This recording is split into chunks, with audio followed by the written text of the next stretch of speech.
क्या समाज के बिना भी अधिकार हो सकते हैं? क्या राज्य हमें अधिकार देता है या सिर्फ उनकी रक्षा करता है? नमस्कार दोस्तों, लर्न आईक्यू में आपका स्वागत है। आज हम यूजीसी नेट पॉलिटिकल साइंस का एक बहुत ही महत्वपूर्ण टॉपिक करने जा रहे हैं, जो है राइट यानी अधिकार।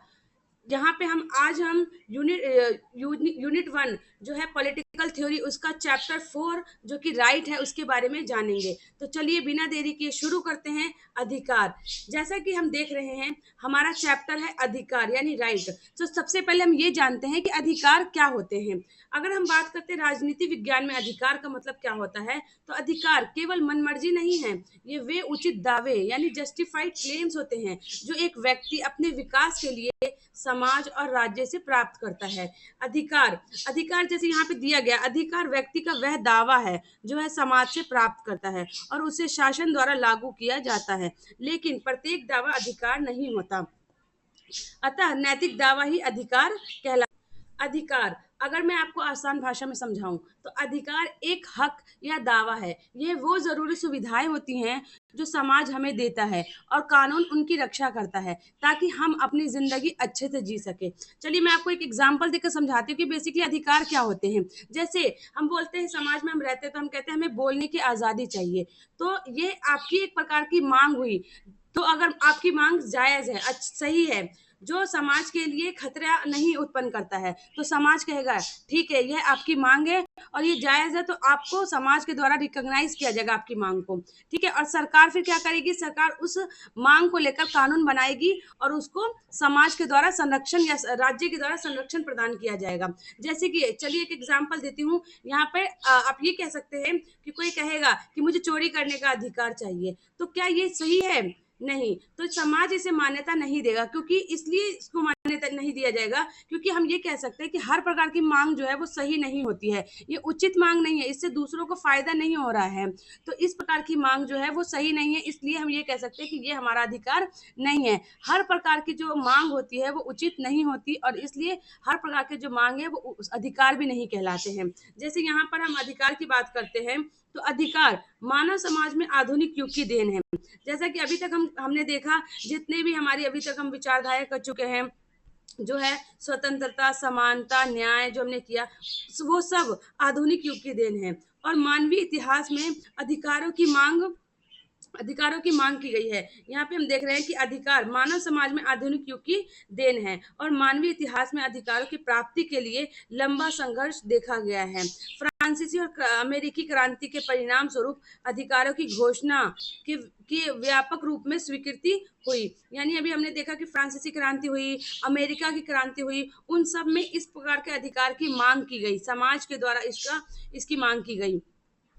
माना गया कि व्यक्ति जन्म से समान व स्वतंत्र है। व्यक्ति को जन्म से कुछ अधिकार प्राप्त हैं, जिसमें हमारा आता है जीवन, जीवन की स्वतंत्रता, यहाँ पे जिसमें जीवन की स्वतंत्रता, सुख जैसे अधिकार शामिल हैं। उल्लेखनीय है कि मध्यकालीन सामंतवादी समाज में मानवीय अधिकारों के बजाय दैवीय अधिकारों पर बल दिया गया था। हम जैसा कि जानते हैं मध्यकाल में क्या होता था, जो सामंतवादी यानी फ्यूडल सिस्टम था, फ्यूडल सोसाइटी थी, जहाँ पर जमीन पर या लैंड पर कुछ ही लोगों का नियंत्रण हुआ करता था, कंट्रोल हुआ करते थे और उन्हीं के पास अधिकार हुआ करते थे। और वो देवी अधिकार, उस समय ज्यादातर देवी अधिकारों पर बल दिया गया था, यानी कि उनके पास जो पावर है, जो शक्ति है, वो इस आधार पर इस्तेमाल किया करते थे कि ये शक्ति उनको भगवान के द्वारा दी गई है और उनसे ये कोई नहीं छीन सकता है। लेकिन हम बाद में देखते हैं समय के साथ बदलाव आते हैं, लोग मांग करते हैं, क्रांति होती है और फिर अधिकारों की मांग की जाती है और ये कहा जाता है कि यह उनके जन्मजात अधिकार है, तो वो उनको मिलने चाहिए। जैसे स्वतंत्रता का अधिकार, जीवन का अधिकार, ये उनसे कोई भी नहीं छीन सकता है। आगे हम देखते हैं कि हैटफील्ड एक विचारक हैं जिन्होंने अधिकारों को अलग अलग रूप में व्यक्त किया है। हैटफील्ड है, यहाँ पर आप देख रहे हैं, हैटफील्ड है जिन्होंने अलग अलग प्रकार से अधिकारों को बताया। पहला उन्होंने कहा दावे के रूप में अधिकार है, स्वतंत्रता के रूप में अधिकार, छूट के रूप में अधिकार और शक्ति के रूप में अधिकार की वो बात करते हैं। सामान्यतः व्यक्ति की उन मांगों अथवा दावों से है जिन्हें समाज स्वीकार करता है। यानी अधिकारों की अगर मैं बात करती हूँ तो ऐसे अधिकार हमारे वो मांगे या दावे हैं जिन्हें समाज स्वीकार करता है, वह राज्य द्वारा संरक्षण प्रदान किया जाता है।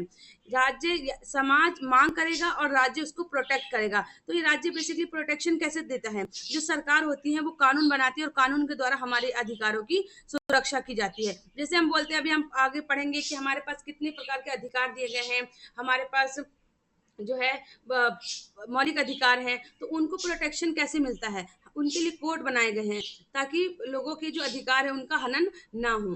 कांट जो है, कांट भी अधिकारों को के बारे में बात करते हैं। ये कांट कहते हैं कि प्रत्येक व्यक्ति स्वयं में साध्य है, किसी अन्य का साधन नहीं है। साध्य का मतलब यहाँ पे है कि एंड, व्यक्ति अपने एंड को, अपने एम को कैसे प्राप्त करेगा, और साधन साधन क्या इस्तेमाल कर रहा है वो अपने उस लक्ष्य को पाने के लिए।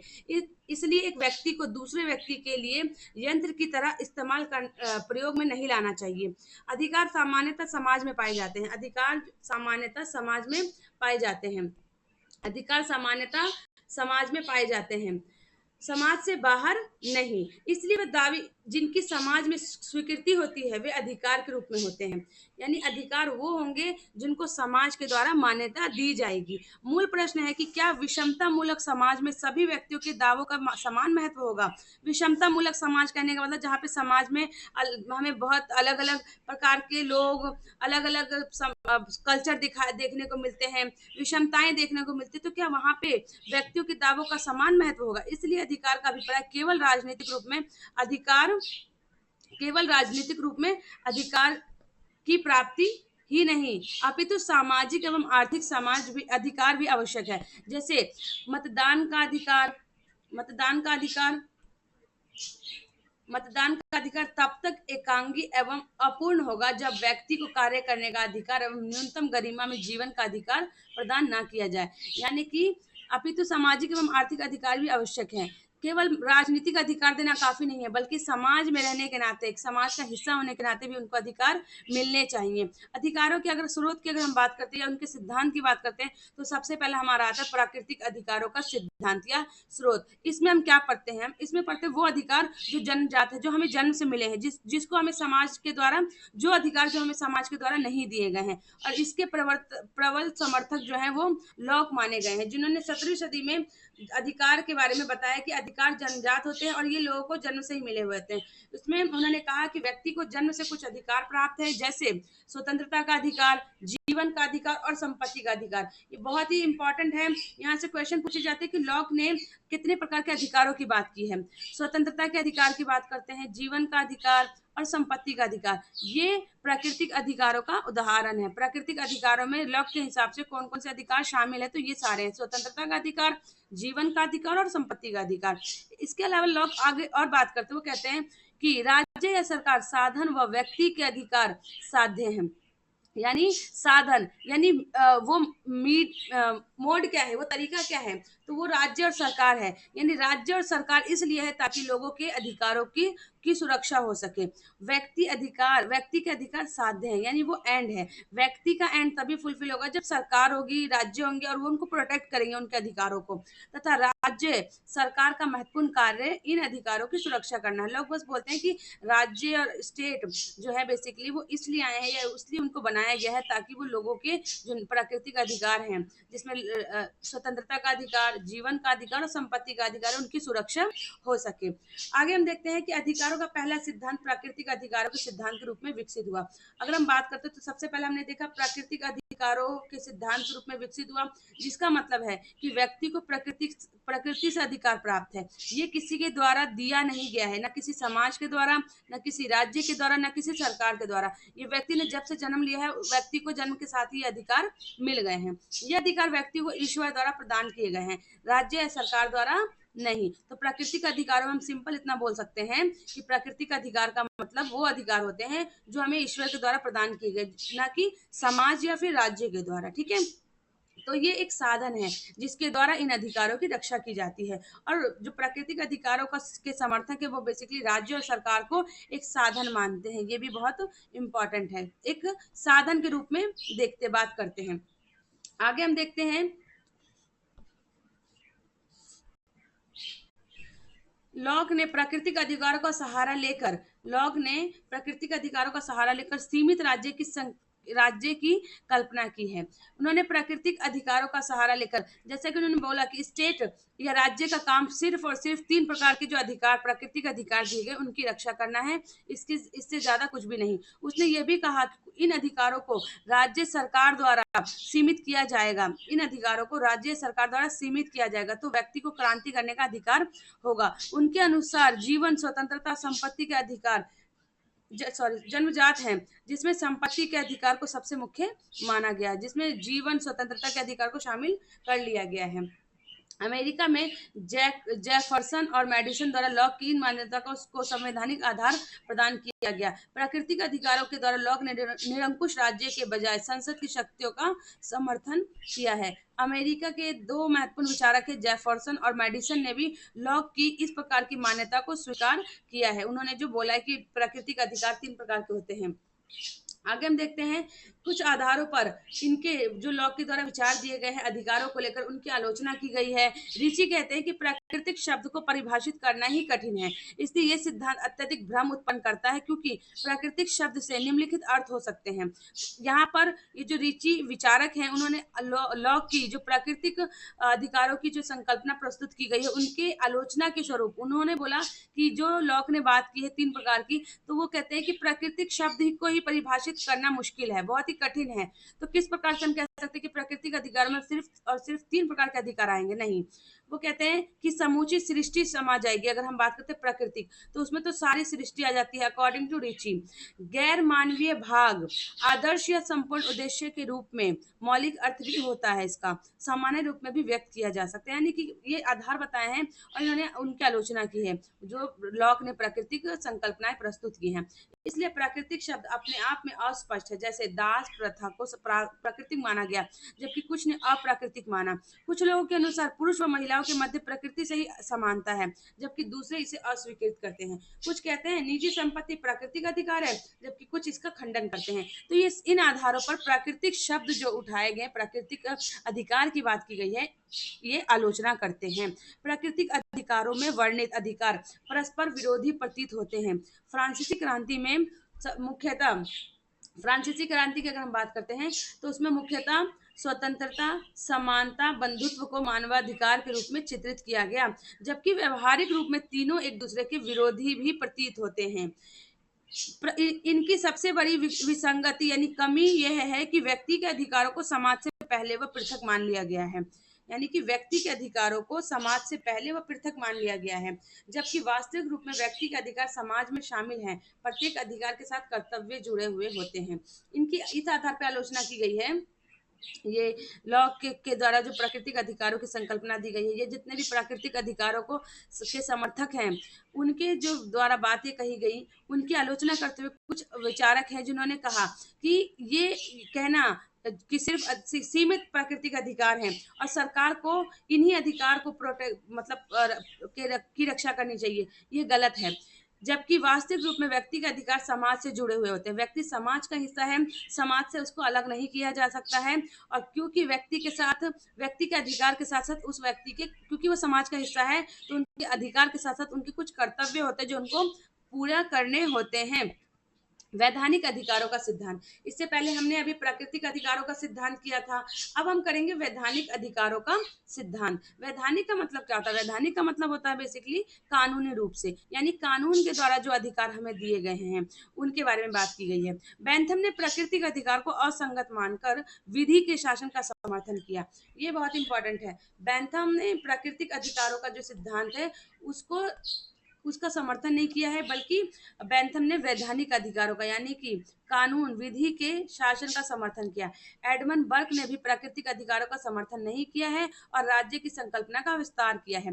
एडमंड बर्क होगा यहाँ पर, यहाँ बेंथम की बात करते हैं, ये वो विचारक है जिन्होंने प्राकृतिक अधिकारों के सिद्धांत का समर्थन नहीं किया है बल्कि उन्होंने वैधानिक अधिकारों के सिद्धांत का समर्थन किया है। तो अधिकार से संबंधित जितने भी अभी हम आने वाले अभी पढ़ रहे हैं उसमें जो अलग अलग थिंकर्स आ रहे हैं तो आपको ये ध्यान रखना है कि प्राकृतिक अधिकारों में प्राकृतिक अधिकारों से संबंधित कौन से विचारक हैं, या फिर वैधानिक अधिकारों का समर्थन किस विचारकों के द्वारा किया गया है, या फिर आने वाली जितने भी अभी अधिकार के बारे में पढ़ेंगे उनसे रिलेटेड जो थिंकर्स हैं वो बहुत इंपॉर्टेंट, वहीं से आपके क्वेश्चंस पूछे जाते हैं, उनसे रिलेटेड जो बुक्स होंगी वहां से क्वेश्चंस पूछे जाएंगे। तो चलिए आगे आगे देखते हैं।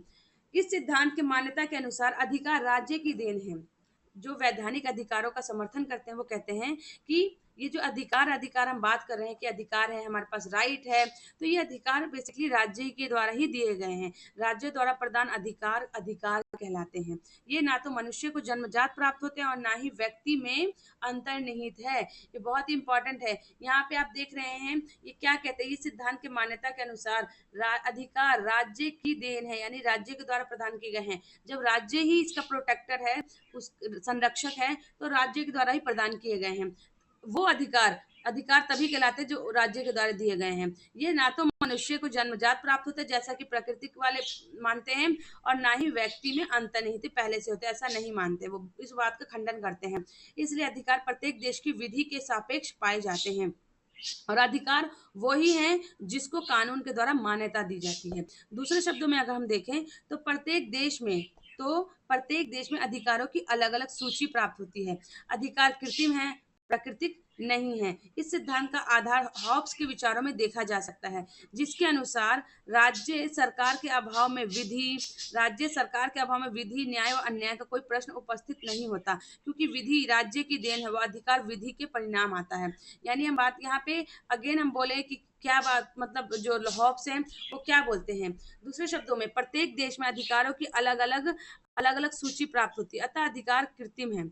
अधिकार कृत्रिम का कहने का मतलब होता है आर्टिफिशियल, अधिकार को बनाया गया, अधिकार को प्रदान किया गया, ये कहने का यहाँ पे कोशिश की गई है। ये कहा जा रहा है कि अभी जो इससे पहले हमने देखा कि जो प्राकृतिक अधिकार के जो विचारक वो कहते हैं कि अधिकार हमें नेचर के द्वारा मिले, हमें भगवान के द्वारा दिए गए हैं, इसलिए हमसे कोई नहीं छीन सकता। जबकि यहाँ पर जो विधि वाले जो विचारक है वो कहते हैं विधि मतलब कानूनी आधार पर जो अधिकार का समर्थन कर, वो क्या कहते हैं कि ये अधिकार कृत्रिम होते हैं, यानी कि लोगों के द्वारा बनाए गए हैं, राज्य के द्वारा बनाए गए हैं, राज्य के द्वारा प्रदान किए गए हैं, ये प्राकृतिक नहीं होते हैं। इस सिद्धांत का आधार हॉब्स के विचारों में हमें देखने को मिलता है। हॉब्स क्या कहते थे कि राज्य सरकार के अभाव में विधि न्याय अन्याय का कोई प्रश्न उपस्थित नहीं होता, यानी कि हम न्याय अन्याय और विधि की बात तभी करेंगे जब राज्य होगा, राज्य ने हमें प्रदान किया है। विधि राज्य की देन है, यानी कानून जो बनाए जाते हैं वो राज्य के द्वारा बनाए जाते हैं, और क्योंकि कानून राज्य के द्वारा बनाए जाते हैं और अधिकार भी हमें कानून के द्वारा मिलते हैं, तो अधिकार विधि का ही परिणाम, यानी अधिकार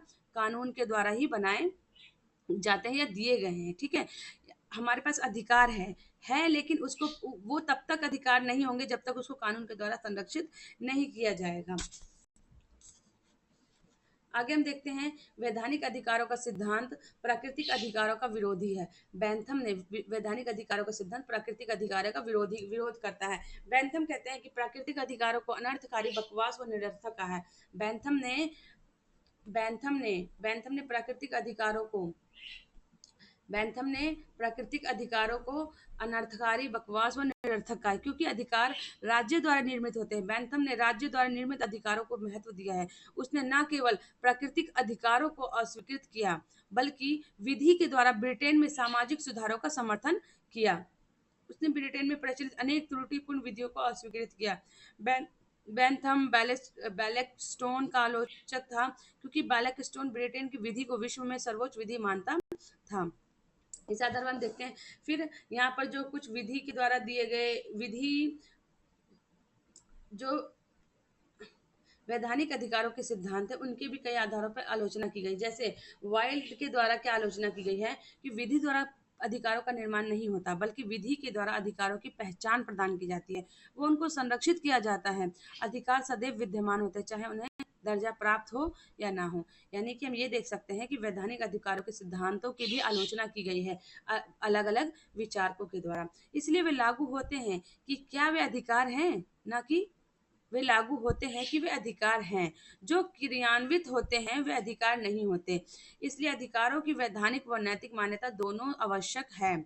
ये कहना कि राज्य अधिकारों का एकमात्र निर्माता है, ये गलत है, क्योंकि कुछ व्यवहारिक बाध्यताएं प्रत्येक समाज में पाई जाती है, जैसे परंपरा, इतिहास व नैतिकता। इनसे भी अधिकार प्राप्त होते हैं, केवल विधि से नहीं। तो इस आधार पर जो कुछ विचारक है वो कहते हैं कि ये कहना कि विधि के द्वारा ही हमें अधिकार प्रदान किए जाते हैं, ये भी सही नहीं है। क्योंकि कुछ ऐसे मान्यताकार है जो कहते हैं कि केवल विधि नहीं बल्कि कुछ हमारी व्यवहारिक बाध्यताएं प्रत्येक समाज में पाई जाती है, जैसे परंपरा, कुछ ऐसी चीजें जो परंपरा से चली आ रही हैं, इतिहास से चली आ रही हैं, नैतिकताओं के द्वारा उसको माना जा रहा है। नैतिकता का मतलब जो हमें ये कहता है कि ये सही है वो गलत है, और हम उस आधार पर चीजों को देखते हैं, करते हैं। हमें पता है कि समाज में अगर हमें किसी को अगर हम मोरल बेस पे बात करते हैं, नैतिकता के आधार पर कहें कि किसी को अपशब्द कहना गलत है, तो हम वो नहीं कहेंगे। तो ऐसा ज़रूरी नहीं है कि विधि बनेगा तो ही हम इस तरीके के इस प्रकार के अधिकारों का पालन करेंगे, नहीं। ये पहले से भी दिए गए हैं, ये इस प्रकार ये कहा गया है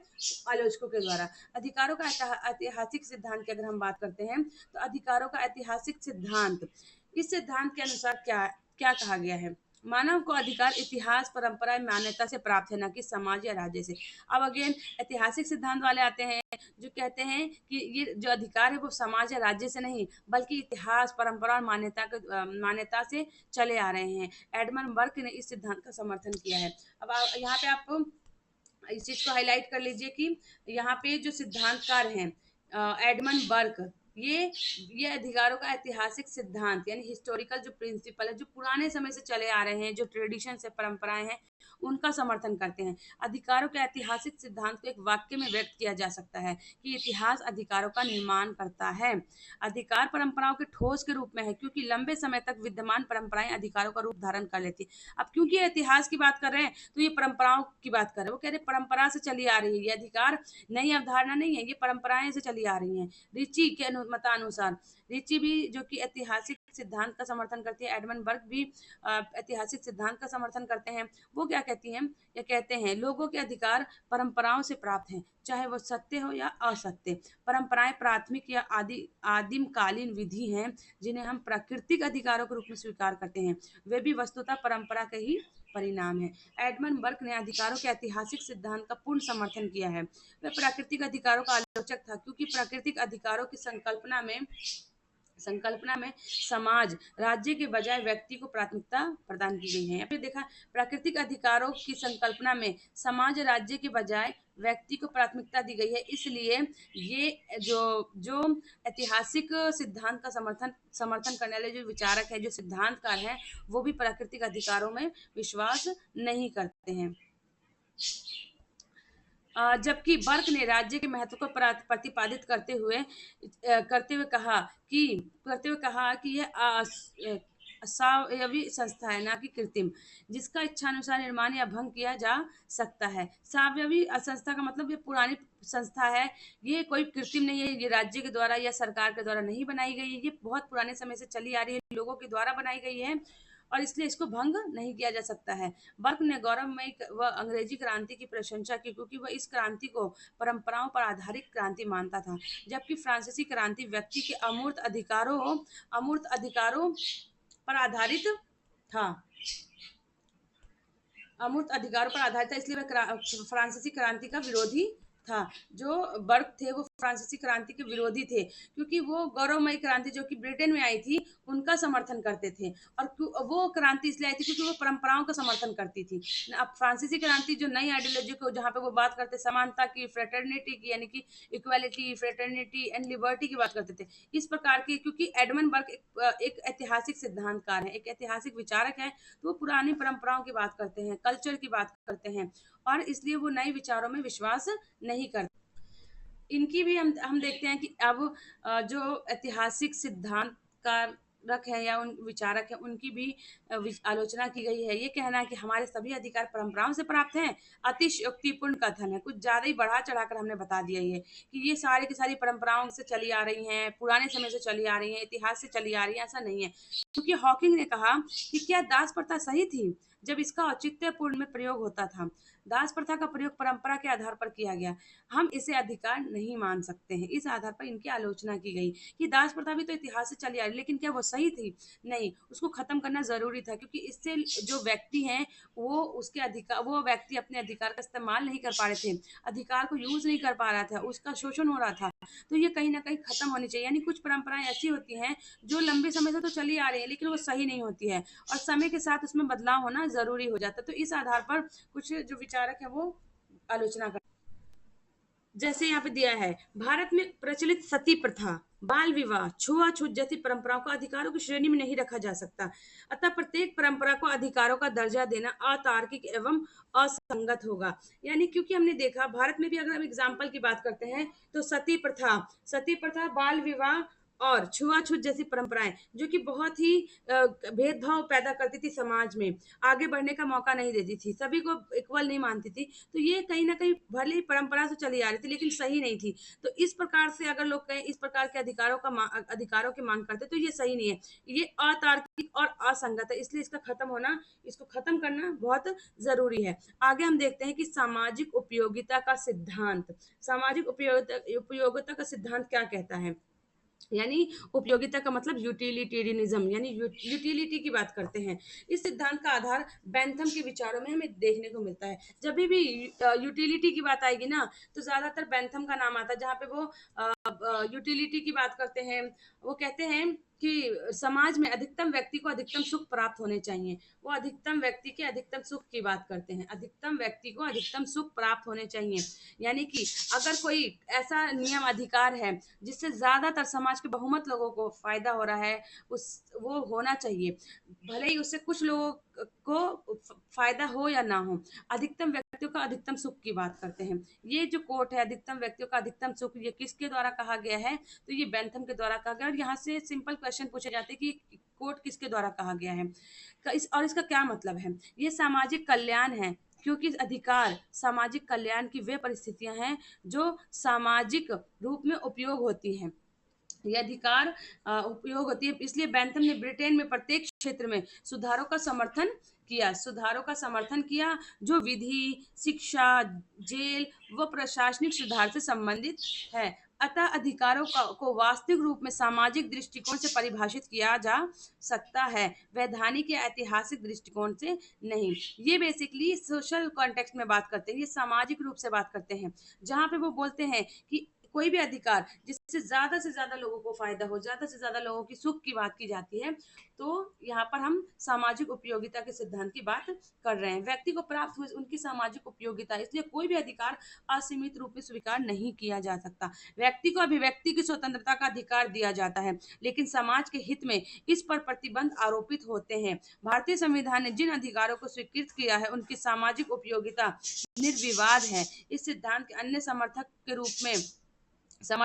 रूस के पाउंड व चाफी हैं। वैसे हमें ये बस इतना याद रखना है कि सामाजिक उपयोगिता का सिद्धांत जो है वो किनके द्वारा दिया गया है, और इस सिद्धांत के माध्यम से अधिकार की क्या बातें की गई हैं, और ये किसने कही हैं, तो ये बेंथम के द्वारा कही गई हैं, जहाँ पे वो बोलते हैं कि अधिकतम व्यक्ति का अधिकतम सुख होना चाहिए। ठीक है, अब हम आगे देखते हैं। अब क्योंकि हमने देखा कि सब जब हम विचारकों की बात करते हैं, कुछ आइडिया की बात करते हैं, तो उनकी आलोचना भी की जाती है। ऐसा जरूरी तो नहीं है ना कि हर कोई व्यक्ति हर किसी के विचार का समर्थन करे। कुछ उनको लगता है कि इस आधार पर सही नहीं है तो वो आलोचना में आ जाते हैं। जैसे आलोचक क्या कहते हैं सामाजिक उपयोगिता के सिद्धांत का। सामाजिक कल्याण शब्द अनेकार्थी व भ्रामक है, क्योंकि इसका अभिप्राय अधिकतम लोगों का अधिकतम सुख की बात करता है, या बहुमत का हित, या वह सामान्य हित है जिसका लोग समर्थन करें। इसमें अल्पसंख्यकों के हितों की अनदेखी होती है, क्योंकि वो, अब हमने देखा नाम से पता चलता है उपयोगिता यानी अधिकतम लोगों का अधिकतम सुख।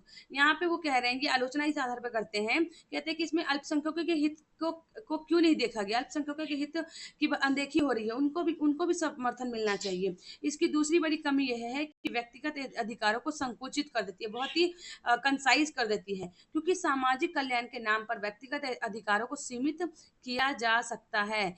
यानी कि क्या कहा गया, व्यक्तिगत अधिकारों को संकुचित करती है। क्यों? क्योंकि सामाजिक कल्याण के नाम पर जो एक इंडिविजुअल है उसके जो राइट हैं उसको सीमित किया जा सकता है, उसको कम किया जा सकता है। जब बात बहुत सारे लोगों की आएगी और एक सिंगल इंडिविजुअल की आएगी, तो जाहिर सी बात है वहां पे जो बहुमत में संख्या है उनकी समर्थन में अधिकार की मांग की जाएगी, ना कि एक इंडिविजुअल को। तो यहाँ पे इस आधार पर आलोचना की गई है, ना कि वहां पे ऐसा बोला गया कि अधिकतम लोगों का अधिकतम सुख ही देखना चाहिए। हमें हर अल्पसंख्यकों को ध्यान में रखना चाहिए, उनके भी अधिकारों की मांग करनी चाहिए। अब हम आगे देखते हैं अधिकारों का आदर्शवादी सिद्धांत, या फिर इसी को व्यक्ति व्यक्तित्व सिद्धांत कहा गया है। आदर्शवादी, नाम से पता चलता है आदर्श की बात की जाएगी, एक फिलॉसफी की बात की जाएगी कि ऐसा होना चाहिए, ऐसा होना चाहिए, इस तरीके की बात वो करेंगे, इस प्रकार के थिंकर्स करेंगे। जैसे यहाँ पर व्यक्ति की चेतना में, यहाँ पर हम देखते हैं, यहाँ पर जैसे व्यक्ति की चेतना में हम अगर हम बात करते हैं, व्यक्ति की चेतना,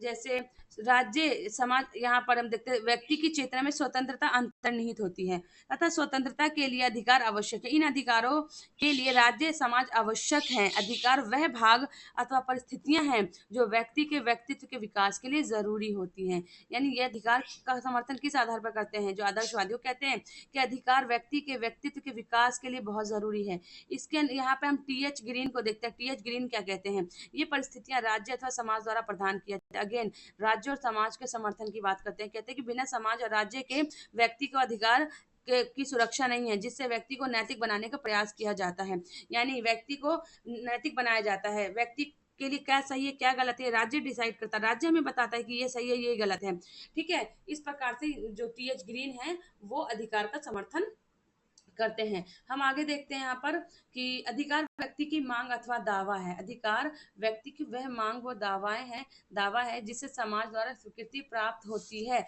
अब यहाँ पे वही चीज बार बार रिपीट हो रही है, आपको आप देख सकते हैं, इसको रीड भी कर सकते हैं आप कि यहाँ पर क्या बोला गया अधिकार के बारे में। अधिकार का जो नैतिक सिद्धांत है या फिर आदर्शवादी सिद्धांत, वो क्या कह रहा है, एक आदर्श की बात करता है। यहाँ पर हम देखते हैं व्यक्ति के जीवन का मूल उद्देश्य उसके नैतिक व्यक्तित्व का विकास है, वह उसके लिए राज्य द्वारा आवश्यक परिस्थितियां प्रदान की जानी चाहिए। ग्रीन क्या कहते हैं कि राज्य एक आवश्यक अच्छाई है।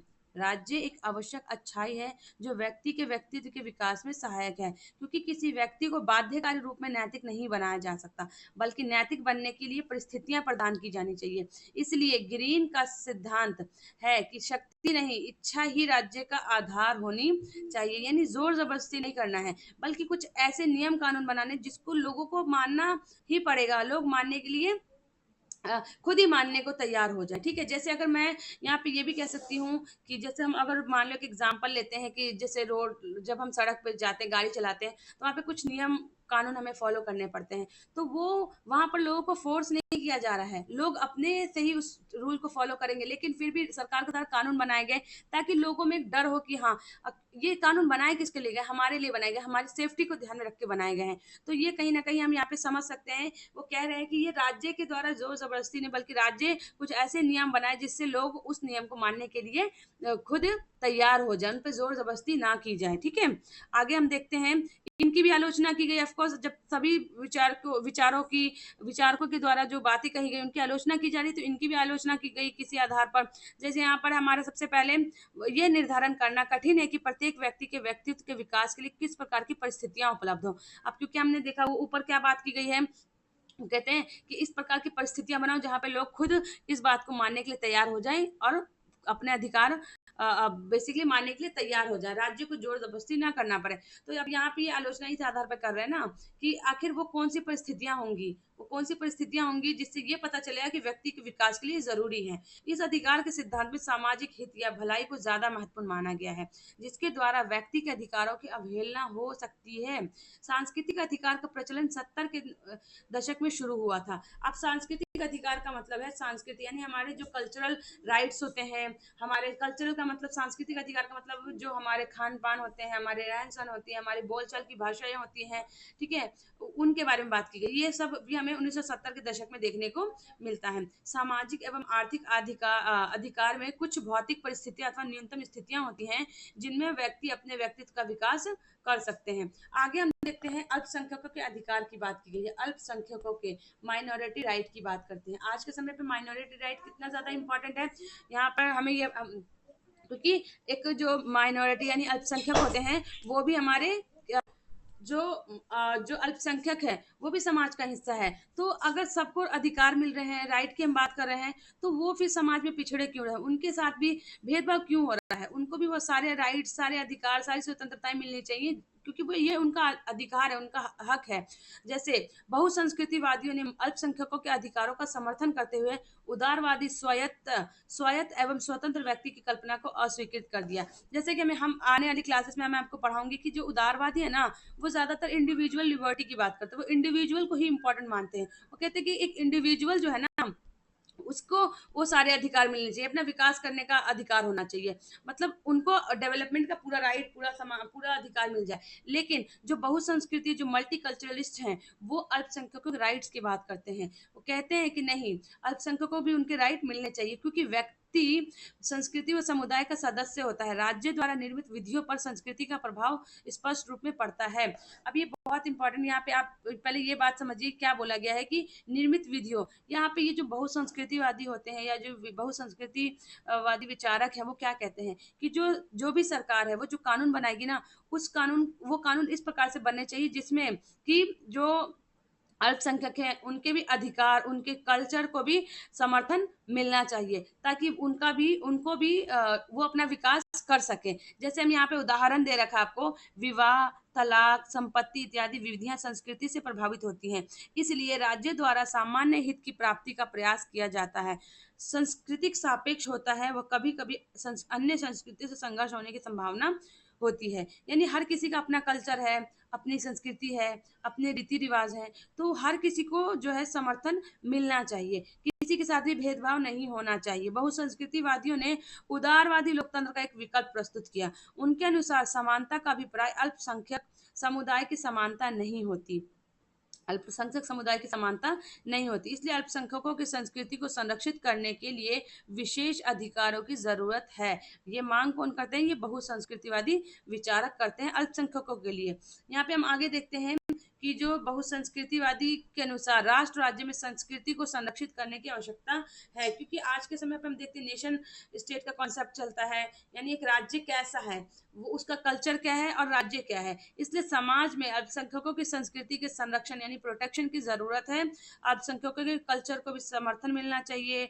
उनके विभेदकारी नागरिकता प्रस्तुत करते हुए बहुसंस्कृतिवादियों ने अल्पसंख्यकों के 3 प्रकार के विशेष अधिकारों का समर्थन किया है। अल्पसंख्यकों के तीन विशेष प्रकार के अधिकारों का समर्थन किया है बहुसंस्कृतिवादियों में। तो ये हमसे पूछा जाता है कौन कौन से अधिकार का समर्थन करते हैं बहुसंस्कृतिवादी? सांस्कृतिक अधिकार, स्वशासित सरकार का अधिकार और विशेष प्रतिनिधित्व का अधिकार की बात करते हैं। आगे में दिया गया है, चूंकि राज्य बहुमत समुदाय की संस्कृति को प्रकट करता है। यहाँ पे क्या हमें देखना है, देखो सबसे पहले, इसलिए अल्पसंख्यकों को सार्वजनिक जीवन में कुछ विशेष अधिकारों की आवश्यकता है। उदाहरण के लिए कनाडा में सिखों ने हेलमेट पहनने से छूट देने की मांग की और कनाडाई सरकार ने उनकी मांग को स्वीकृत कर लिया, तथा कनाडा में एशियाई मूल की महिलाओं को नर्सों की निर्धारित पोशाक से छूट प्रदान की गई। तो ये सारे के सारे हमारे उदाहरण दिए गए हैं कि कैसे अल्पसंख्यकों को भी अधिकार प्रदान किए गए हैं और ये मिलना चाहिए, उनका भी अधिकार है, समाज का वो भी हिस्सा है। इस प्रकार से उपरोक्त उदाहरण इस बात के प्रतीक है कि समानता का अभिप्राय सभी के साथ एक समान व्यवहार नहीं हो सकता, सभी के साथ एक समान व्यवहार नहीं हो सकता है। एक अन्य महत्वपूर्ण उदाहरण फ्रांस में देखा जा सकता है, जिसमें विभिन्न धर्मावलंबियों के धार्मिक प्रतीकों का प्रयोग सार्वजनिक स्थानों पर प्रतिबंधित कर दिया, जो अल्पसंख्यक समुदायों के लिए हानिकारक है। बहुसांस्कृतिकवादियों ने केवल सांस्कृतिक रूप में विशेष अधिकारों का ही समर्थन नहीं किया, बल्कि इन समुदायों को वित्तीय व आधारभूत सहायता देने की भी मांग की। जैसे संग्रहालय में इनको भी काम करने का अधिकार मिलना चाहिए, न केवल इनकी संस्कृति को समर्थन प्रोटेक्ट करने की बात की, कल्चर को, बल्कि ये भी कहा कि कैसे जो है इनको भी अधिकार मिलने चाहिए संग्रहालयों में, अल्पसंख्यकों के शैक्षणिक संस्थानों की स्थापना में, सार्वजनिक त्योहार मनाने के लिए भी मदद मिलनी चाहिए। अल्पसंख्यकों के विशेष अधिकार का समर्थन बहुसंस्कृतिवादियों ने किया है। उन्होंने राजनीतिक व्यवस्था में ऐसे परिवर्तन का सुझाव दिया जिससे ये वर्ग स्वशासन में भी समर्थन हो सके, यानी इनको राजनीति में भी आगे आने का अवसर मिलना चाहिए। यानी हर एक क्षेत्र में, चाहे वो सामाजिक हो, आर्थिक हो, राजनीतिक हो, सभी क्षेत्र में अल्पसंख्यकों का भी बोलबाला होना चाहिए। बस इतना बोला गया, अल्पसंख्यकों के अधिकार की बात करते हैं ये। और आज के समय पे हम देखते हैं अलग अलग एनजीओ, अलग अलग जो सोशल मूवमेंट्स हो रहे हैं, वो अल्पसंख्यकों के राइट्स के लिए, जैसे अभी मैंने अभी आपको ऊपर एग्जाम्पल बताएं, तो सारे कहीं ना कहीं अल्पसंख्यकों के अधिकार की बात करते हैं। पर्यावरणीय अधिकार, ये सबसे ज्यादा, अगर हम कहें कि सबसे ज्यादा अगर अधिकार में कोई अधिकार इंपॉर्टेंट है तो वो है हमारा एनवायरमेंटल राइट, यानी सबका पर्यावरण को लेकर हमारे क्या अधिकार हैं, या हमारे क्या अधिकार होने चाहिए। जैसे समकालीन विश्व में अधिकारों का तीसरा चरण समूहवादियों के अधिकारों का चरण है, जिसमें पर्यावरणीय अधिकार की मांग की गई, क्योंकि यूरोप में भौतिकवादी समाज में लोगों की मुख्य चिंता जीवन की गुणवत्ता को लेकर है। अब यहाँ पर कुछ वर्ड्स दिए गए जो बहुत जो डिफिकल्ट लगते हैं स्टूडेंट्स को, जैसे उत्तर भौतिकवादी समाज की अगर हम बात करते हैं तो यहाँ पे क्या है, यूरोप में उत्तर भौतिकवादी यानी कि आजकल हर कोई जो है ना वो बिजी हो गया है अपने, बहुत ज्यादा डेली रूटीन में बहुत बिजी हो गया काम करने पे, उनको ये फर्क नहीं पड़ता कि हमारे हमारे काम करने से हमारे पर्यावरण पर क्या प्रभाव पड़ रहा है, उसकी गुणवत्ता को क्या प्रभाव पड़ रहा है। ठीक है, बस हम अपने डेली जरूरतों की जो चीजें हैं, भौतिक चीजें हैं जिसका इस्तेमाल हम करते हैं, उन चीजों को फुलफिल करने में लगे रहते हैं। एक स्वच्छ पर्यावरण का अधिकार मानव मात्र के लिए जरूरी है, क्योंकि हम समाज का हिस्सा है, हम पर्यावरण का हिस्सा है, तो हम ये हमारी जिम्मेदारी, हमारी ड्यूटी बनती है, हमारा कर्तव्य है कि हम अपने एनवायरमेंट को, हमें अपने पर्यावरण को सुरक्षित और साफ सुथरा रखना चाहिए। ये हम सबका अधिकार है, हमें एक स्वच्छ वातावरण में रहने का अधिकार है। ठीक है, तो यहाँ पर यही बेसिकली पर्यावरणवादी जो है वो मांग करते हैं। यही कारण है कि पश्चिमी देशों में ग्रीन आंदोलन अत्यधिक प्रभावी है। आजकल ग्रीन आंदोलन हम देखते हैं पश्चिमी देशों में एक प्रचलन चल गया ग्रीन आंदोलन का, यानी ग्रीन का मतलब है कि पर्यावरण से संबंधित आंदोलन, क्योंकि उनका मूल उद्देश्य मानव के लिए स्वच्छ पर्यावरण उपलब्ध कराना है। इसलिए यूरोप में शांति आंदोलन व वैश्वीकरण के विरोध में भी आंदोलन देखे जा रहे हैं, क्योंकि वैश्वीकरण से पर्यावरण को गंभीर क्षति हुई। अब यहाँ पे हम देखते हैं वैश्वीकरण, वैश्वीकरण का बेसिक मतलब क्या है, वैश्वीकरण का मतलब है कि आज का जो दौर है वो किस तरीके से, आजकल के जो देश हैं वो हर कोई एक दूसरे पर डिपेंड हो गया है, कोई भी जो है आज के समय पे वो इंडिपेंडेंट मतलब जो है अकेला नहीं रह सकता, चाहे कोई कंट्री की बात करें चाहे इंडिविजुअल की बात करते हैं, हर कोई भाग दौड़ में लग गया है ना। तो यहाँ पर जो वैश्वीकरण से जो टेक्नोलॉजी में स्पीड आ गई है, जो इंडस्ट्री में जो स्पीड आई है, लोग काम कर रहे हैं, बहुत तेजी से आगे बढ़ रहे हैं, तो वो जो कहीं ना कहीं एक जो नुकसान है हमारे पर्यावरण को क्षति पहुंचने का वो देखने को हमें मिलता है। भारत में अगर हम बात करते हैं एग्जाम्पल देकर, तो भारत में भी जो हमारे सुप्रीम कोर्ट है उसने जीवन के अधिकार में स्वच्छ पर्यावरण का अधिकार शामिल कर दिया, यानी कि स्वच्छ पर्यावरण का अधिकार हमारे जीवन का अधिकार है। अगर हमारा पर्यावरण स्वच्छ नहीं होगा तो हम कहाँ से सुरक्षित रह सकते हैं। इस वजह से सुप्रीम कोर्ट ने भारत में इस बात का प्रावधान मेक श्योर किया है कि भारत मतलब पर्यावरण को नुकसान कम से कम पहुंचाया जाए। इसको लेकर भारत में बहुत सारे पर्यावरण एक्ट बनाए गए हैं ताकि हमारा पर्यावरण सुरक्षित रह सके। तो कुछ नियम कानून बनाए गए हैं जिसको सभी लोगों को मानना पड़ता है। अधिकारों का यह चरण व्यक्ति के अधिकार तथा सामाजिक एवं राजनीतिक अधिकारों से अलग है। अधिकारों का यह अधिकार सामाजिक और आर्थिक से अलग है। समूह के अधिकार के अंतर्गत नारीवादियों के अधिकार को शामिल किया जाता है, जिसमें उग्र अथवा आमूल नारीवादी ने महिलाओं की विशेष विभेद की स्थिति को देखते हुए उनके लिए अलग अलग अधिकारों की मांग की है, जैसे गर्भपात का अधिकार, संपत्ति में अधिकार, जैसे यहाँ पर दिए पर्यावरण के अलावा हमें और भी अधिकार दिए गए हैं, जिसमें हमारा नारीवादी अधिकार आता है। नारीवादी ने क्योंकि नारीवादी नाम से पता चल रहा है तो कहीं ना कहीं महिलाओं के इशू, महिलाओं से जो रिलेटेड इशू होती हैं, जो समस्याएं होती हैं वो उठाए गए हैं। जैसे इन्होंने बात की है किस प्रकार के अधिकारों की मांग की महिलाओं के लिए, जैसे गर्भपात का अधिकार होना चाहिए, संपत्ति में भी महिलाओं का अधिकार मिलना चाहिए, विवाह व तलाक से संबंधित अधिकार होने चाहिए। इनका तर्क है कि एक लोकतांत्रिक समाज में भी पुरुष तथा महिलाओं की स्थिति में अंतर है, इसलिए महिलाओं को व्यक्तिगत जीवन से संबंधित अधिकार आवश्यक है। इसके अभाव में व्यक्तिगत सामाजिक एवं आर्थिक अधिकार प्रभावी नहीं हो सकते हैं। यानी एक सामाजिक और आर्थिक अधिकार तभी मिल सकते हैं जब हमारे पास व्यक्तिगत अधिकार हो। इसके अलावा हम देखते हैं आगे कि अधिकारों का विकास, यानी कि विभिन्न चरण जो दिए गए कि आखिर अधिकार ऐसा था क्या कि जब से शुरुआत हुई अधिकार, ये क्योंकि एक आधुनिक विचार है और जब से शुरुआत हुई हमें हर प्रकार के अधिकार मिल गए, नहीं, ये कहीं ना कहीं ये एक ऐसी अवधारणा है ना जो समय के साथ बदलती रहती है। इसका कोई एक डायमेंशन नहीं है, एक कोई परिभाषा नहीं है जिसमें हम अधिकार को फिट बिठा सके। ये वेरी, और हम कह सकते हैं कि ये कैरी मतलब एक परिभाषा के आधार पर अलग अलग परिभाषाओं के आधार पर इसको बताया गया है, अलग अलग आधार पर इसको इसके अलग अलग चरण के द्वारा इसका विकास हुआ है। अलग अलग समय पर अधिकारों की मांग की गई है। अधिकारों की संकल्पना आधुनिक युग की देन है, जैसे कि हमने पहले ही पढ़ा कि ये संकल्पना जो है वो आधुनिक युग की देन है। इसका मूल आधार हॉब्स के विचारों में हमें देखने को मिलता है। तो कहीं ना कहीं अधिकारों की जब बात आएगी तो एक जो हॉब्स हैं वो बहुत ही इंपॉर्टेंट थिंकर हो जाते हैं। प्रत्येक व्यक्ति के जीवन का मूल उद्देश्य आत्म संरक्षण है। यानी हर एक व्यक्ति का मूल उद्देश्य है कि हर व्यक्ति अपने आप को प्रिजर्व करना चाहता है, अपने आप को प्रोटेक्ट करना चाहता है, अपने आप को बचाना चाहता है। ठीक है, प्राकृतिक अवस्था में प्रत्येक व्यक्ति अपने आत्म संरक्षण के तरीकों का निर्धारण करने के लिए स्वतंत्र था। आप आत्म संरक्षण का मतलब है कि अपनी अपनी सेल्फ प्रोटेक्शन, अपने आप को सुरक्षित करना। ठीक है, उनके लिए तरीके ढूंढता था कि आखिर कैसे हम अपने आप को, क्योंकि जो जब हम पढ़ेंगे आगे कि हॉब्स ने किस प्रकार के विचार दिए हैं, तो उन्होंने स्टेट ऑफ नेचर की बात की थी। तो स्टेट ऑफ नेचर का मतलब क्या था? स्टेट ऑफ नेचर का मतलब था जहाँ पे किसी प्रकार का कोई लॉ ऑर्डर नहीं था, लोग अपनी मनमर्जी करते थे, लेकिन वहां पर ना कहीं नुकसान भी था, कोई किसी के लिए रिस्पॉन्सिबल नहीं था, कोई किसी को भी नुकसान पहुंचा देता था। तो इसके लिए हमें स्टेट की जरूरत पड़ती है। स्टेट ने कानून बनाए, नियम बनाए और लोगों को संरक्षण प्रदान किया। तो ये कहीं न कहीं हम देखते हैं कि अधिकारों का जो विकास है वो समय के साथ-साथ बदलता रहा। प्राकृतिक अवस्था में समाप्त करने के लिए व्यक्तियों ने परस्पर समझौता किया और अपने ऊपर शासन करने के अधिकार का परित्याग किया। यानी अपने अपने ऊपर शासन करने का अधिकार सरकार या फिर राज्य को दे दिया। हमने अपने अधिकार खुद सरकार को दिए, राज्य को दिए कि हाँ, आप नियम कानून बनाओ और हमें प्रोटेक्शन प्रोवाइड करो। हॉब्स के विचारों में राज्य के अधिकारों का समर्थन किया गया। हॉब्स के विचारों में राज्य के अधिकारों का समर्थन किया गया है। इसलिए उसने पूर्ण सत्तावादी शासन का समर्थन किया।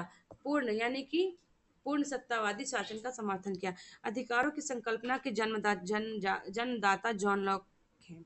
अधिकारों के की संकल्पना के जन्मदाता जॉन लॉक को कहे जाते हैं, जिन्होंने स्पष्ट कहा कि प्राकृतिक अवस्था में सभी व्यक्ति समान थे तथा व्यक्ति को जन्मजात प्राकृतिक अधिकार प्राप्त हैं, जिसमें स्वतंत्रता, जीवन, संपत्ति, स्वास्थ्य और उसके शरीर के अंगों का अपना अधिकार है। इस प्रकार की बात जो है वो लॉक के द्वारा किया गया है। समाज में प्रत्येक व्यक्ति का यह नैतिक कर्तव्य है कि वह दूसरे के जीवन का संरक्षण करे। राज्य का निर्माण इन्हीं प्राकृतिक अधिकारों की रक्षा के लिए किया गया। राज्य के द्वारा प्राकृतिक अधिकारों को ना तो छीना जा सकता है और ना ही सीमित किया जा सकता है, क्योंकि प्राकृतिक जो समाज में प्रत्येक व्यक्ति का नैतिक कर्तव्य है कि वह दूसरों के जीवन का संरक्षण करे। राज्य का निर्माण इन्हीं प्राकृतिक अधिकारों की रक्षा के लिए किया गया, क्योंकि हमने अभी देखा था कि किस जो प्राकृतिक अधिकारों के समर्थक है वो किस प्रकार के अधिकार की मांग करते हैं। वो कहते हैं कि अधिकार जो है ये प्राकृतिक है और इसलिए इसको ना तो छीना जा सकता है और ना ही सीमित किया जा सकता है किसी के द्वारा भी। राज्य और सरकार का निर्माण इसलिए किया गया ताकि वो प्राकृतिक अधिकारों को प्रोटेक्शन प्रोवाइड करे। ठीक है, मैकफर्सन क्या कहते हैं? वो कहते हैं लॉक पूंजीवादी विचारक हैं। वो कहते हैं मूलतः लॉक पूंजीवादी विचारक हैं तथा उन्होंने संपत्तिशाली व्यक्तियों के अधिकारों का समर्थन किया, ऐसा मैकफर्सन का कहना है। लॉक के प्राकृतिक अधिकारों के सिद्धांतों का प्रभाव अमेरिकी व फ्रांसीसी क्रांति पर भी हमें देखने को मिलता है। थॉमस पैगे ने अपनी प्रसिद्ध किताब राइट्स ऑफ मैन, यहाँ पे हम देखते हैं राइट से रिलेटेड एक किताब हमें देखने को मिली, वो है राइट्स ऑफ मैन, जो कि 1791 में लिखी गई थी थॉमस पैगे के द्वारा। ठीक है, लॉक ने प्राकृतिक अधिकारों का समर्थन किया है। पर अपनी पुस्तक राइट ऑफ मैन में लॉक के, तो ये पूछा जाता है कि बेसिकली बुक जो है राइट ऑफ मैन जो बुक है वो किसकी किताब है और इसमें क्या बोला गया है? ये राइट से रिलेटेड संबंधित है और इसमें प्राकृतिक अधिकारों का समर्थन किया गया जो कि लॉक के द्वारा दिया गया है, जो कि लॉक के द्वारा दिया गया है। यहाँ पर क्या दिया गया है हमें, हम देखते हैं यहाँ पर जो पहला है, प्राकृतिक अधिकारों के सिद्धांत की कई विचारकों ने कड़ी आलोचना की। जैसे हमने देखा एडमंड बर्ग के अनुसार प्राकृतिक अधिकारों की संकल्पना निरर्थक है, यह अमूर्त और तात्विक है एवं यह अत्यधिक सरलीकृत है। बर्ग के कहते हैं कि अधिकार एक विशेष इतिहास और परिस्थितियों की दोनों होते हैं। बर्ग ने इंग्लैंड का उल्लेख करते हुए कहा कि यहाँ के लोगों को समाज के विकास के परिणाम स्वरूप स्वाभाविक रूप में अधिकार प्राप्त होते हैं। नागरिक और राजनीतिक अधिकार परंपराओं की देन है, ऐसा बर्ग की मान्यता। अभी हमने पढ़ा था बर्ग किस में आ रहे थे? बर्ग आए थे हमारे ऐतिहासिक सिद्धांत में, जो परंपराओं की बात करते हैं, जो इतिहास की बात करते हैं, जो कह रहे हैं कि ऐसे ये जो अधिकार है वो हमें इतिहास से मिले हुए हैं, इसलिए ये कोई हमसे ले नहीं सकता है। वो बात कर रहे थे इसमें, उसमें बात करते थे सिविल एवं पॉलिटिकल राइट की। ठीक है, सिविल एवं पॉलिटिकल राइट की बात करते हैं। बेंथम का भी हमने देखा जिन्होंने अधिकतम लोगों के अधिकतम सुख की बात की थी, उन्होंने उपयोगिता की बात की थी। ठीक है, यहाँ पर भी उनकी आलोचना की गई थी कई आधारों पर। इसके इसके अलावा हम देखते हैं बैंथम के द्वारा कहा गया, उन्होंने लॉक की मान्यता को बकवास व अनर्गल कहा, वैधानिक अधिकारों का समर्थन किया। तो यही सब बातें जो है यहाँ पे आपको स्क्रीन पे देखने को मिल रहा है, रिकॉर्ड मतलब बताई जा रही है बार बार। तो हमने अलग अलग प्रकार के जो अधिकारों का जो सिद्धांत है वो दिया, उसके बारे में हमने देखा। इनके इसके अलावा हम देखते हैं आगे कि व्यक्ति के नैतिक यहाँ पर ये जो है ग्रीन प्राकृतिक अधिकार मानव के वे नैतिक दावे हैं जिनके अभाव में मानव पूर्ण नहीं हो सकता, और समाज इस नैतिक दावे की पूर्णता में समाहित होता है। वह मानव व विकास सामाजिक जीवन प्राकृतिक है, इसलिए प्राकृतिक अधिकार का आशय नैतिक पूर्णता प्राप्त करना है। इनके अनुसार व्यक्ति के नैतिक कार्य समाज में ही संपन्न होते हैं। ग्रीन के अनुसार अधिकार मानव के विकास के लिए बाह्य परिस्थितियां हैं। हेरोल्ड लास्की ने किताब लिखी है a grammar of politics, a grammar of politics, जो कि 1925 में लिखी गई थी, बहुत ही इंपॉर्टेंट है। इसमें जो हेरोल्ड लास्की हैं, उन्होंने स्वतंत्रता का मतलब बताया है। उन्होंने प्रतिबंधों का अभाव ही नहीं बल्कि अवसरों की उपलब्धता भी है, यानी सिर्फ प्रतिबंध का अभाव यानी कि किसी प्रकार का प्रतिबंध नहीं होना ही स्वतंत्रता नहीं है, बल्कि अवसर उपलब्ध करवाना है। ठीक है, अवसर देंगे तभी हमारी स्वतंत्रता का असली मतलब पता चलेगा। सिर्फ ये कहना कि हर प्रकार के प्रतिबंध को खत्म कर दो तो हमें स्वतंत्रता मिल गई, नहीं, सिर्फ और सिर्फ ये नहीं बल्कि अवसर भी मिलने चाहिए ताकि हम उस स्वतंत्रता को प्राप्त कर सकें। अगला है लास्की के अनुसार स्वतंत्रता मूलतः व्यक्तिगत व राजनीतिक होने के साथ साथ आर्थिक भी होती है। लास्की ने तो यहाँ तक कहा कि राज्य की पहचान राज्य द्वारा प्रदान अधिकारों के द्वारा ही होती है। मार्क्स ने उपरोक्त अधिकारों की संकल्पना की कड़ी आलोचना की। पूंजीवादी समाजों में प्राप्त अधिकार बुर्जुआ व्यक्ति का अधिकार है। मार्क्स ने पूंजीवादी व्यवस्था में व्यक्ति दोहरा जीवन जीने को विवश है क्योंकि नागरिक रूप में उसे समान माना जाता है। परंतु वर्ग विभाजित समाज में उनके अधिकार व स्वतंत्रता निरर्थक सिद्ध होते हैं। उदारवादी अधिकारों की धारणा एवं कृत्रिम व्यक्ति और यांत्रिक समाज पर आधारित है। अब हम देखते हैं जब भी हम मार्क्स की बात करते हैं, जब भी हम समाजवादी विचारकों की बात करते हैं ना, तो बेसिकली यहाँ पे ये होता है कि वो ज्यादातर आर्थिक स्थिति के बारे में बात करते हैं, यानी इकोनॉमी की बात करते हैं। मार्क्स ने तो इकोनॉमी को ही वो बोलते हैं कि समाज में जो पूंजी है वो कुछ ही लोगों के पास नियंत्रित होती है। सर्वहारा वर्ग का क्या बोलते हैं, सर्वहारा वर्ग का बोलबाला नहीं होता, सर्वहारा वर्ग अपना अधिकार का इस्तेमाल नहीं कर पाते, यूज नहीं कर पाते हैं। तो इस तरीके की बात वो कर रहे हैं। वो कहते हैं अपने उनके पास दोहरा जीवन जीने को विवश है, वो उनको मतलब ना चाहते हुए भी वो काम करना पड़ता है क्योंकि उनके पास कोई अधिकार नहीं है। ठीक है, क्योंकि नागरिक रूप में उसे समान माना जाता है, क्योंकि नागरिक रूप में उसे समान माना जाता है। परंतु वर्ग विभाजित समाज में, जैसे कि वर्ग विभाजन का मतलब यहाँ पे है अमीर और गरीब, यानी क्लास की बात करते हैं, उन यानी अधिकार तो सबके पास है, नागरिक होने के नाते अधिकार मिले हैं, लेकिन कहीं ना कहीं वर्ग विभाजन हमें वहां पे देखने को मिलता है। तो वहाँ उस समाज में अधिकार और स्वतंत्रताएं निरर्थक हो जाती है, जहाँ पे लोग अपने अधिकार को इस्तेमाल नहीं कर पाते, स्वतंत्रता का इस्तेमाल नहीं करते। उदारवादी अधिकारों की धारणा एक कृत्रिम व्यक्ति और यांत्रिक समाज पर आधारित है। यांत्रिक का मतलब जहाँ पर जो बेसिकली यहाँ पर एक समाज है, जो व्यक्ति है वो एक कृत्रिम है, मतलब उदारवादी अधिकारों की एक कृत्रिम व्यक्ति, क्योंकि उदारवादी बार बार बात करते हैं इंडिविजुअल की, एक व्यक्ति की बात करते हैं। वो कहते हैं व्यक्ति को स्वतंत्र छोड़ दिया जाए, व्यक्ति को यह अधिकार है कि वो सब कुछ कर सकता है, व्यक्ति के ऊपर किसी भी प्रकार का प्रतिबंध नहीं होना चाहिए। लेकिन जो मार्क्सवादी वो कहीं ना कहीं पूरे समाज की बात करते हैं, सर्वहारा वर्ग की बात करते हैं। मार्क्स कहते हैं कि मानव मूलतः सामाजिक प्राणी है, वो समाज का हिस्सा है और वास्तविक स्वतंत्रता व अधिकार साम्यवादी समाज में ही संभव होंगे। यानी साम्यवादी समाज एक ऐसा समाज जो स्टेटलेस होगा, क्लासलेस होगा, और जहाँ पे हर कोई व्यक्ति जो समाज का हर वर्ग वर्ग विभाजन नहीं होगा, वहाँ पे किसी प्रकार का अमीर गरीब की जो खाई है वो नहीं होगी, और हर कोई एक साथ मतलब समान रहेंगे। व्यवहारिक रूप में मार्क्सवादी राजनीतिक व्यवस्था में सामाजिक एवं आर्थिक अधिकारों पर विशेष बल दिया गया, किंतु व्यक्तियों ने नागरिक व सामाजिक स्वतंत्रता व्यक्तियों से नागरिक व राजनीतिक स्वतंत्रता छीन ली गई। तो यहाँ पर इस प्रकार से अभी तक हमने जो है अलग अलग जो अधिकारों के बारे में बताया गया है, अधिकारों की अलग अलग विचारधाराएं दी गई हैं, उनके बारे में देखा। अब यहाँ पे अगला हमारा समकालीन विश्व में अधिकारों की धारणा। इसके अलावा हम पढ़ेंगे मानव अधिकार क्या होते हैं, मानव अधिकार क्या है, मानव अधिकार का अर्थ पढ़ेंगे।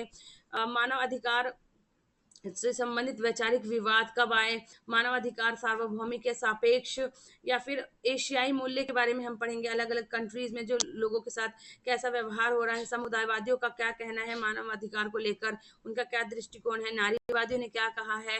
ठीक है, मानवाधिकार को पीढ़ियों के बारे में हम पढ़ेंगे। तो ये सारे के सारे जो आने वाली जो टॉपिक्स हैं मैं आपको कवर करवाऊंगी। तो साथियों, आज लर्न आईक्यू पर हमने समझा कि अधिकार यानी राइट्स क्या हैं, उनका आसान मतलब क्या है, और वे हमारे लिए, हमारे विकास के लिए क्यों जरूरी है।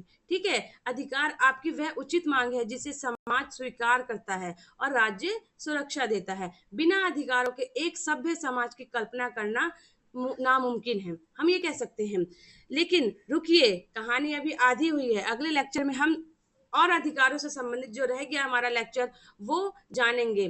ठीक है, इसके अलावा हम आगे आने वाली क्लास में पढ़ेंगे लास्की और बारकर जैसे बड़े विचारकों के बारे में कि उन्होंने अधिकार के बारे में क्या कहा है, जो हमारे, जो आपके सीधे एग्जाम में, यूजीसी नेट एग्जाम में पूछे जाते हैं। ठीक है, अगर आपको आज का ये बेसिक कॉन्सेप्ट समझ आया हो तो वीडियो को लाइक करें और अपने दोस्तों के साथ शेयर करें। चैनल को सब्सक्राइब करना ना भूलें ताकि अगला पार्ट आपसे मिस ना हो। तब तक के लिए पढ़ते रहिए, आगे बढ़ते रहिए। Thank you.